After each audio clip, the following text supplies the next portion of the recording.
Hello everyone, welcome to this next lecture of a history optional answer writing series जिसमें हम history optional के topics के possible questions के answers को discuss करते हैं। आज का हमारा क्वेश्चन है the modern state was highly centralised, bureaucratic and interventionist, critically examine. इस क्वेश्चन में एग्जामिनर तीन वर्ड्स टेस्ट कर रहा है, सेंट्रलाइज्ड, ब्यूरोक्रेटिक और इंटरवेंशनिस्ट, और लास्ट में क्रिटिकली एग्जामिन करना है। तो हर असर्शन के साथ क्वालिफिकेशन देना पड़ेगा हमको। ठीक है, सबसे पहले हम इंट्रोडक्शन लिखेंगे, मॉडर्न एम्पायर का बेसिक इंट्रोडक्शन लिख देंगे।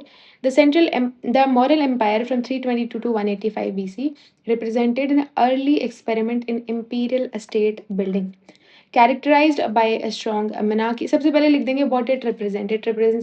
It represents the early experiment in imperial state building. उसके बाद में characteristics लिख देंगे कि strong monarchical characteristic था, organized bureaucracy थी और extensive regulation देखने को मिलता था। लेकिन otherwise however its degree of centralisation and intervention varies across regions and sectors. ठीक है, तो हमने एक बैलेंस जो है इंट्रोडक्शन लिख दिया। अब आते हैं हाईली सेंट्रलाइज कैसे था। मोनार्किकल अथॉरिटी देखने को मिलती थी। किंग के पास में जो है सुप्रीम कंट्रोल था over policies, justice, military, diplomacy, everything. Provincial control देखने को मिलता है, गवर्नर्स जो थे एडमिनिस्टर्ड मेजर प्रोविंसेस, है ना, और सुपरविजन होता था इसका इंपीरियल अथॉरिटी का, इन पे प्रोविंशियल कंट्रोल भी था। रेवेन्यू सेंट्रलाइजेशन देखने को मिलता है, स्टेट जो है सिस्टमैटिकली टैक्स को कलेक्ट करता था, तो ये भी हमको देखने को मिलता है। ठीक है, उसके बाद में मिलिट्री कंट्रोल था, किंग के पास जो है फाइनल मिलिट्री कंट्रोल था। इंपीरियल अथॉरिटी के अंडर जो है एक लार्ज स्टैंडिंग आर्मी हुआ करती थी।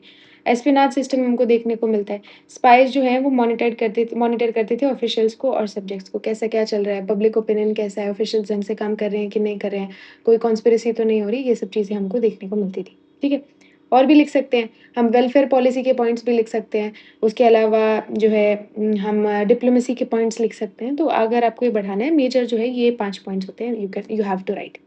उसके बाद में आगे आते हैं हाईली ब्यूरोक्रेटिक कैसे था। स्पेशलाइज्ड ऑफिशियल्स होते थे, अध्यक्षस होते थे, है ना, अध्यक्ष क्या ब्यूरोक्रेटिक ऑफिशियल्स होते थे। स्पेशलाइज्ड हर सेक्टर के लिए अध्यक्ष होता था, माइंस के लिए अध्यक्ष है, ट्रेड के लिए अध्यक्ष है, एग्रीकल्चर के लिए अध्यक्ष है, पोर्ट के लिए अध्यक्ष है। तो डिफरेंट अध्यक्षस देखने को मिलते हैं। एडमिनिस्ट्रेटिव हायरार्की थी, राजुकाज, प्रदेशिका, युक्ताज, ये देखने को मिलते हैं। तो एक हायरार्की, सेंटर से प्रोविंस, प्रोविंस से डिस्ट्रिक्ट और डिस्ट्रिक्ट से लोकल लेवल तक हमको देखने को मिलता था, और किंग के ऑर्डर्स को ग्राउंड लेवल तक इम्प्लीमेंट करने के लिए ये हायरार्की नेसेसरी थी। अर्बन मशीनरी देखने को मिलती है, Pataliputra has a specialised committee, 6 committee थी, हर कमिटी में 5 मेंबर थे। ठीक है, इंडस्ट्री को लेके, certificate of births and deaths को लेके, है ना, ये सब चीज़ें हमको देखने को मिलती हैं। 6 कमिटी थी, हर कमिटी में 5 मेंबर थे। रिकॉर्ड कीपिंग हुआ करती थी, रेवेन्यू और एडमिनिस्ट्रेटिव एक्टिविटीज़ वर डॉक्यूमेंटेड। ठीक है, उसके अलावा देयर वाज मिनिस्टीरियल असिस्टेंस, मंत्री परिषद जो है वो किंग को एडवाइस करता था हर पॉलिसी मैटर पे। ठीक है, तो हमको ये हाईली ब्यूरोक्रेटिक ये पॉइंट्स लिख देंगे, हाईली सेंट्रलाइज में ये पॉइंट लिख देंगे। हाईली इंटरवेंशनिस्ट में क्या लिखें, ये सबसे इंटरेस्टिंग डायमेंशन है। इंटरवेंशनिस्ट स्टेट का मतलब होता है स्टेट इकोनॉमिक और सोशल लाइफ में एक्टिव रोल लेता है, एक्टिव रोल प्ले करता है। ठीक है, इकोनॉमिक रेगुलेशन कैसे करता था, तो state trade, weights and measures, market और एसेंशियल इकोनॉमिक एक्टिविटीज रेगुलेट करता था। एग्जाम्पल, अर्थशास्त्र में मार्केट रेगुलेशन की बात हुई है। ठीक है, तो यहाँ पे इकोनॉमिक रेगुलेशन देखने को मिलता है। Resource control, mine, forest, strategic industries were supervised by imperial authority. ठीक है, तो यहाँ पे हमको ये देखने को मिलता है।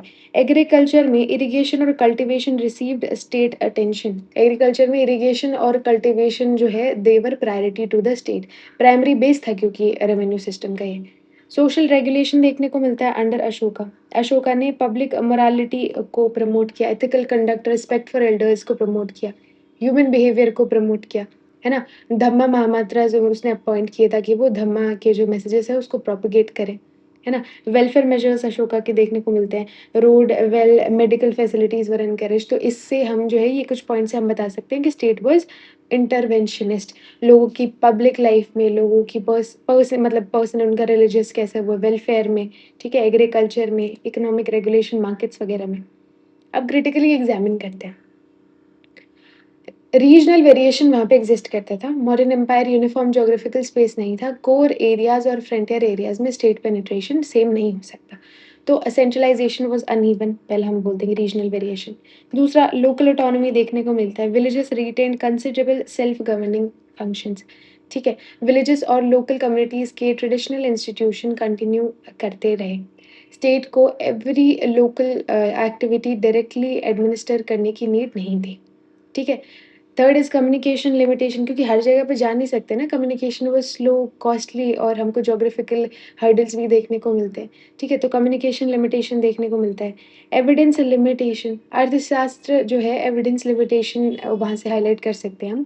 कोई अर्थशास्त्र straight forward modern administrative manual नहीं है, ना ही हमको इंडिका से पता चलता है, वो तो वैसे भी सेकेंडरी सोर्स और फॉरेन पर्सपेक्टिव है। इट इज़ लार्ज अर्थशास्त्र की अगर बात करें तो नॉर्मेटिव टेक्स्ट है कि कैसे होना चाहिए, कैसे एग्ज़ैक्टली है वो हमें नहीं पता। तो ये एविडेंस लिमिटेशन भी हमको देखने को मिलता है। और पर्सनलाइज्ड सिस्टम, पोस्ट अशोका जो है डिक्लाइन सजेस्ट करता है कि रूलर पे डिपेंड करता था सब कुछ। Post Ashokan decline suggest that imperial stability strongly depend upon strong ruler and effective centre. Weak rulers के टाइम सेंट्रीफ्यूगल टेंडेंसी स्ट्रांग हुई, ठीक है? ये हमको देखने को मिलता है। आंसर को कैसे कंक्लूड करेंगे? The modern state was strongly centralised at imperial core, bureaucratically organized and interventionist in a key economic and social sphere. Imperial core में सेंट्रलाइज थी, जो क्वेश्चन में पूछा था बता दिया। ब्यूरोक्रेटिकली ऑर्गेनाइज थी और इंटरवेंशनिस्ट थी इन की इकोनॉमिक सोशल स्फेयर। लेकिन but it control was neither uniform nor absolute, ना ही यूनिफॉर्म था, सब जगह सेम लगता था, ना एब्सोल्यूट था। Its character is best understood as centralised authority with decentralised execution. तो this can be a master point for you, ठीक है? तो इस तरीके से आप इस क्वेश्चन को लिख सकते हैं। आई होप आपको ये वीडियो पसंद आई होगी। If you like the video then give it a thumbs up and consider subscribing to my channel. Thank you for watching and keep learning.